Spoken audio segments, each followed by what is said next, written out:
তুমি বললে তুমি নাকি বৃষ্টি ভালোবাসো, কিন্তু যেই বৃষ্টির ফোঁটা তোমার প্রথম শরীরে স্পর্শ করল, তোমার মনে হলো একটা ছাতার প্রয়োজন।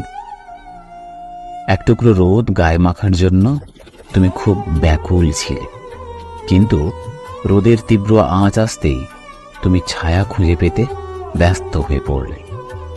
তুমি লিখেছিলে এক ঝলক ঠান্ডা বাতাস তোমার মন ছুঁয়ে যাবে, কিন্তু হাওয়ার তীব্রতা বাড়তেই তুমি জানালাগুলো বন্ধ করে দিলে।